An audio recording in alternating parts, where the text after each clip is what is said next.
En las heladas tierras salvajes del Yukón, el joven jefe minero Parker Schnabel puso sus miras en una asombrosa temporada de oro de 40 millones de dólares. Parece imposible, y puede que lo fuera. Porque perseguir ese tipo de fortuna en el Yukón no es solo ambición, es buscar el desastre. Con el invierno a punto de llegar y su equipo funcionando a pleno rendimiento, cada avería de la máquina parecía una cuenta atrás hacia el colapso.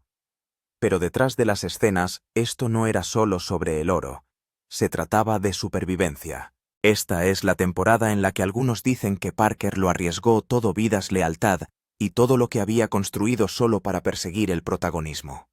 Una crisis congelada. Un error costoso. La temporada empezó con sueños por las nubes. Parker, todavía en la cresta de la ola de las victorias anteriores, quería superar los límites más que nunca. Pero había un problema, y no era solo técnico. El problema es que estamos quemando mano de obra solo para mantener la planta alimentada. Sinceramente, deberíamos cerrarla.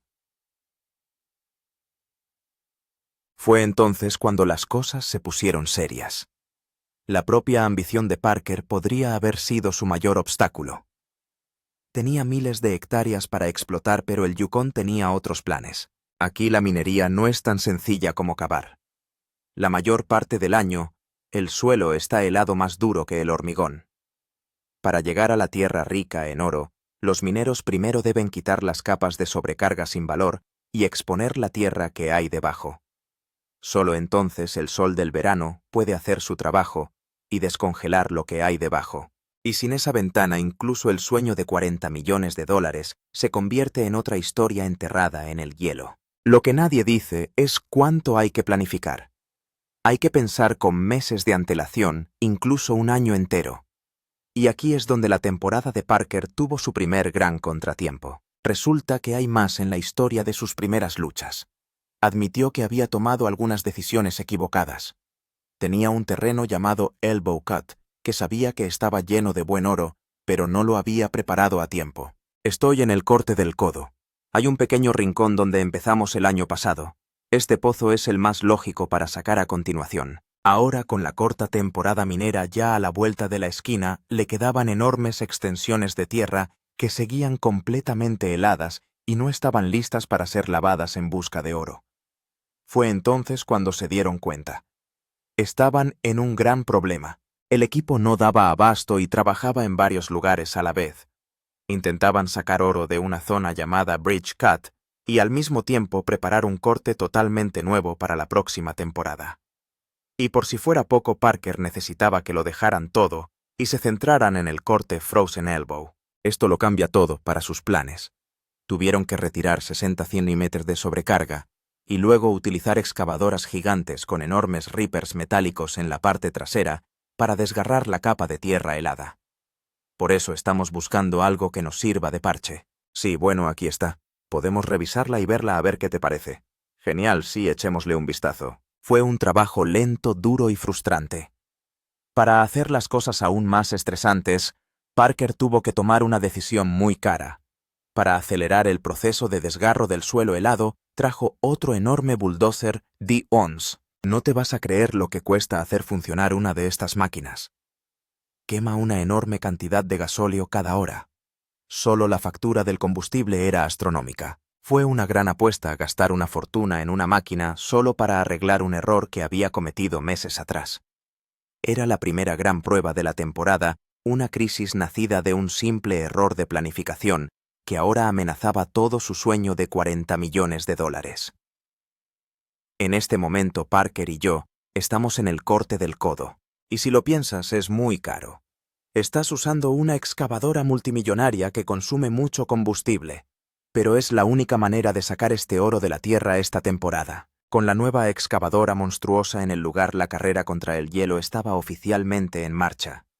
El sonido de los gigantescos motores rugiendo mientras penetraban en el permafrost era un recordatorio constante de cuánto dinero estaban quemando cada hora. Lo que realmente ocurre en estas situaciones es una batalla de fuerza bruta contra la naturaleza. El caso es que incluso un bulldozer D-ONS, uno de los más grandes del mundo, lucha contra un suelo que lleva congelado miles de años. Los rippers metálicos gemían y chirriaban, y a veces la máquina se detenía por completo temblando contra una placa de hielo especialmente dura. Entre bastidores, el equipo sentía la presión. Trabajaban largas y agotadoras horas bajo el frío sol del Yukon.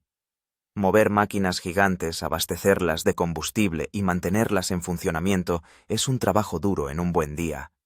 Pero hacerlo sabiendo que llevas semanas de retraso es otro nivel de estrés. Cada avería, por pequeña que fuera, parecía una catástrofe. La rotura de una manguera hidráulica o el sobrecalentamiento de un motor podían costarles horas de un tiempo precioso, lo que significaba miles de dólares en oro perdido. Después de 3 largos días de arrancar y cavar sin parar por fin, habían preparado suficiente terreno en el corte del codo para empezar a sacar oro. El lavado es el momento en el que se hace pasar toda la tierra por la gigantesca planta de lavado, cariñosamente llamada Big Red. Este es el momento de la verdad, en el que todo el duro trabajo da sus frutos, o se convierte en una desoladora decepción. Empezaron a introducir la tierra en la hambrienta máquina, y todo el mundo miraba las esclusas esperando ver la reveladora arena negra y las motas de oro que significaban que estaban en un lugar rico. Y entonces, de la nada, justo cuando las cosas parecían más negras, su suerte cambió. Hicieron su primera limpieza del corte del codo y no creerás lo que encontraron. La batea de oro era pesada. Después de pesarlo todo, el total ascendió a 282,3 onzas. En aquel momento, esa cantidad de oro valía casi $740,000. Una enorme oleada de alivio inundó a toda la tripulación. El propio Parker estaba encantado. Exclamó que esto es lo que se suponía que debían estar haciendo todo el tiempo. De repente todo tenía sentido. La costosa apuesta por el bulldozer adicional, las largas horas de trabajo, el estrés, todo valió la pena. Esta fue la primera señal real de que tal vez, solo tal vez, podrían dar la vuelta a la temporada y volver a la senda de su gran objetivo: golpear el ritmo y perseguir los grandes números. Aquel primer gran pesaje de oro del corte del codo fue la chispa que encendió el fuego bajo la tripulación de Pierce Parker. Fue como si se hubiera encendido un interruptor. El ambiente en la mina pasó del estrés y la preocupación a la energía y la concentración. Para los mineros del oro, no hay nada más motivador que ver una bandeja llena de oro amarillo. Es la prueba de que su duro trabajo no ha sido en vano. Esto lo cambia todo para su moral. La presión seguía existiendo, pero era de otro tipo. Ya no era la presión del fracaso, era la presión de la oportunidad. Sabían que estaban en un terreno rico, y el nuevo objetivo era conseguir la mayor cantidad posible a través de Big Red antes de que los inviernos del Yukon los cerraran para siempre. Y aquí es donde se pone salvaje. El equipo comenzó a trabajar con increíble velocidad y eficiencia. Los camiones gigantes funcionaban en un bucle constante, transportando tierra de pago desde el corte del codo hasta la planta de lavado. Las excavadoras empujaban tierra sin parar, y Big Red trabajaba día y noche. De lo que nadie habla es de la increíble coordinación que se necesita para mantener una operación como esta en marcha y a toda velocidad. Es como un gigantesco ballet ruidoso de máquinas monstruosas. Si una parte del sistema se avería, si un camión pincha una rueda o la planta de lavado se atasca, toda la operación se detiene. Pero ahora mismo todo funcionaba a la perfección. Al final de una semana especialmente buena, hicieron otra limpieza. Y si eso no era suficiente para demostrar que su suerte había cambiado, este pesaje fue aún mejor. El total de esa semana fue de 382,4 onzas de oro. Fue un enorme botín, otro gran paso hacia su objetivo. Bien, sí, bien. Eso es lo que se supone que debemos hacer. Allá vamos. Sí, de vuelta. Ahora estamos de vuelta a donde deberíamos estar. ¿Qué nos da eso? Así que para la semana tenemos 382,4 onzas. Parecía que por fin estaban dando con la tecla. Pero no olvidemos que el Yukon es un duro maestro. Justo cuando estaban cogiendo el ritmo, el tiempo les lanzaba una bola curva.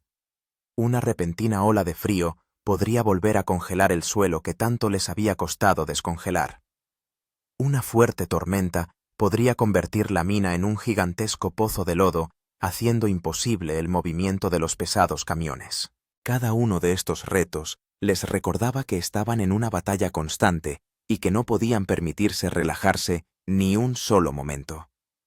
Parker vigilaba constantemente el tiempo empujando a su equipo a trabajar más rápido y más duro, sabiendo que su ventana de oportunidad podía cerrarse de golpe en cualquier momento. A medida que la temporada entraba en sus últimas semanas, la carrera hacia la meta se convirtió en una obsesión. Los días se acortaban, las noches se hacían más frías y los primeros signos de nieve espolvoreaban las cimas de las montañas. Parker sabía que estaban en la recta final. Lo que realmente estaba ocurriendo era un esfuerzo calculado para extraer las partes más ricas de su suelo antes de que fuera demasiado tarde. Cada onza de oro que pudieran conseguir ahora era fundamental. La verdad es que nadie esperaba que incluso después de su remontada a mitad de temporada alcanzar un objetivo de $40 millones iba a seguir siendo increíblemente difícil. Resulta que hay más en la historia de su total final de oro. Aunque en la televisión solo veamos la cifra final, la realidad es un poco distinta. Al final de esta temporada, el equipo de Parker había extraído la increíble cantidad de 5.425,4 onzas de oro. En ese momento, con el precio del oro a más de $2.600 la onza, ese botín valía más de $14 millones. Sigue siendo una buena semana. Total de la temporada 5.425,4. Ahora viene la parte loca, y aquí es donde la cosa se pone aún más profunda para los aficionados que siguen cada detalle. El objetivo de temporada de $40 millones del que se habla a menudo podría no ser para un solo período de 12 meses. Estas enormes operaciones mineras duran varios años. El objetivo de Parker de recaudar $40 millones se fijó probablemente a lo largo de 2 o incluso 3 años.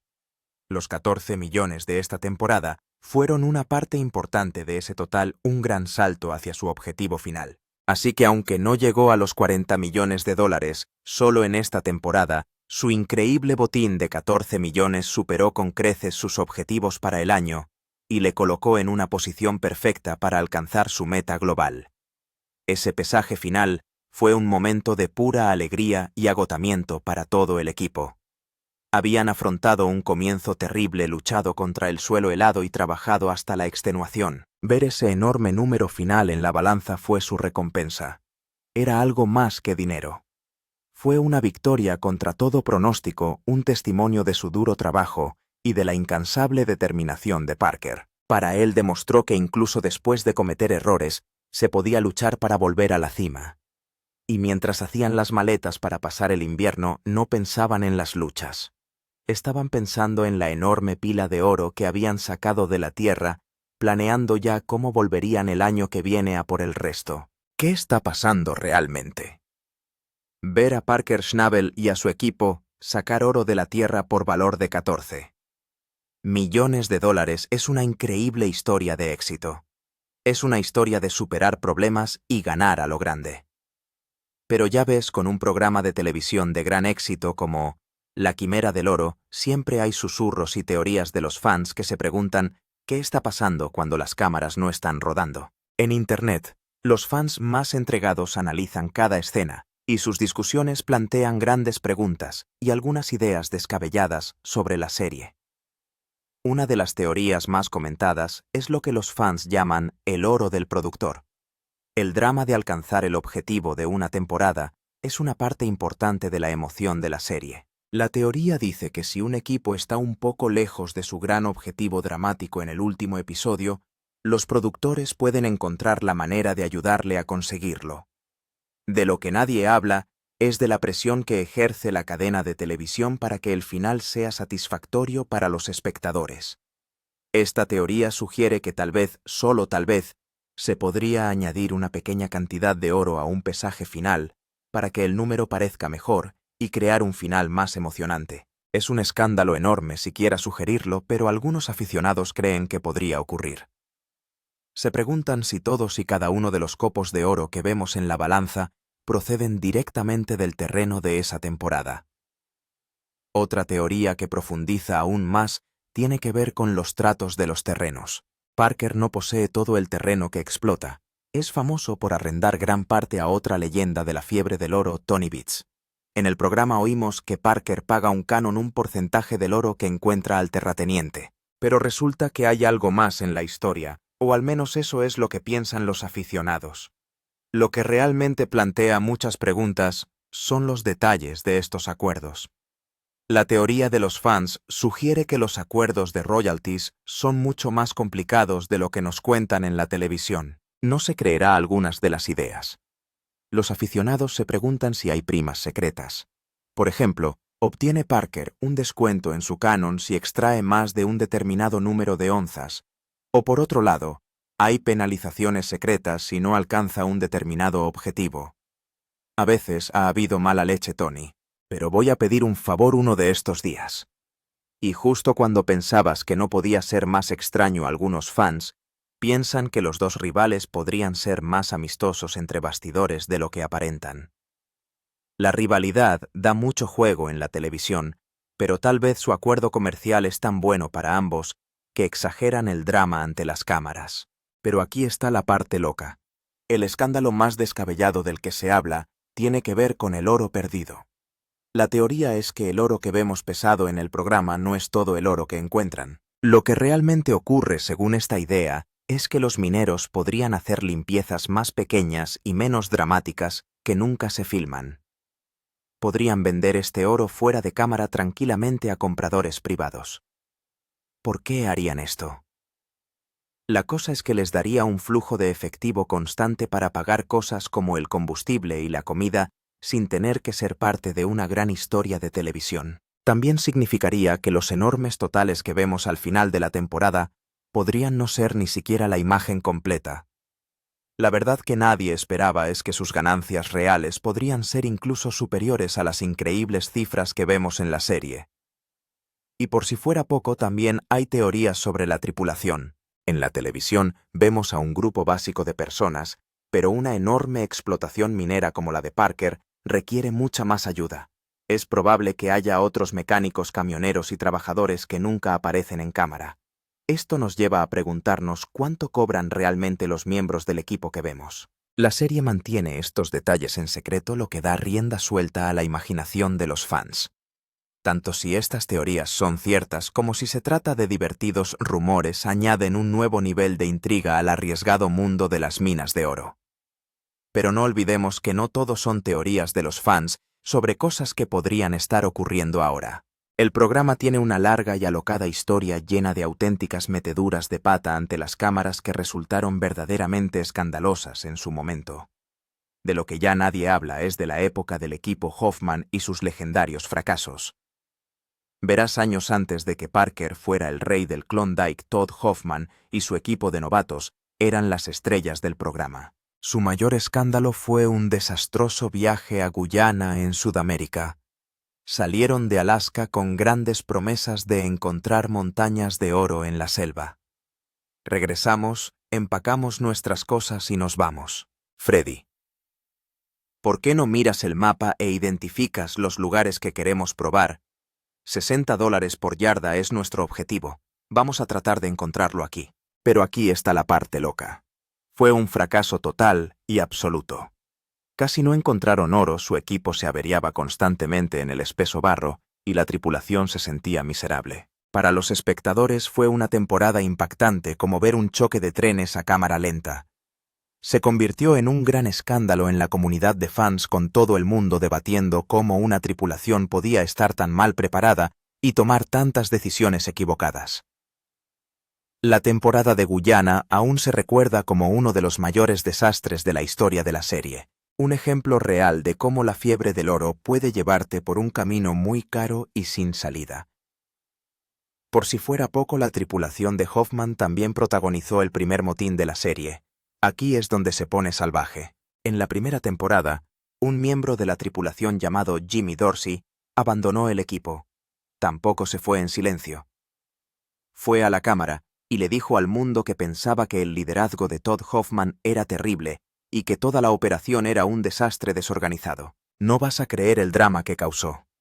Era la primera vez que un miembro del equipo rompía filas y criticaba públicamente a su jefe en el programa.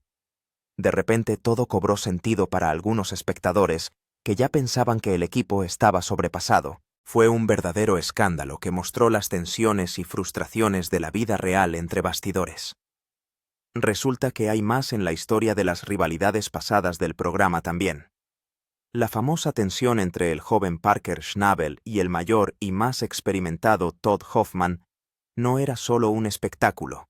Se convirtió en uno de los momentos más memorables de la historia de la fiebre del oro. Una apuesta real por 100 onzas de oro. Así es una apuesta por valor de más de $100.000 de la época. No fue idea de un productor. Fue un verdadero desafío entre los dos hombres para ver quién podía extraer más oro.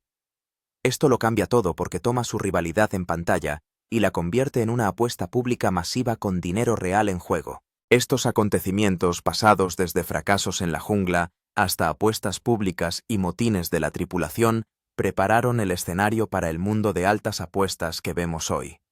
Son un recordatorio de que el drama de la quimera del oro siempre se ha basado en riesgos reales, fracasos reales y escándalos muy reales. Así que, ¿buscaba Parker oro o solo fama? Dinos lo que crees en los comentarios, dale al botón de me gusta y suscríbete para conocer más verdades impactantes de los campos de oro.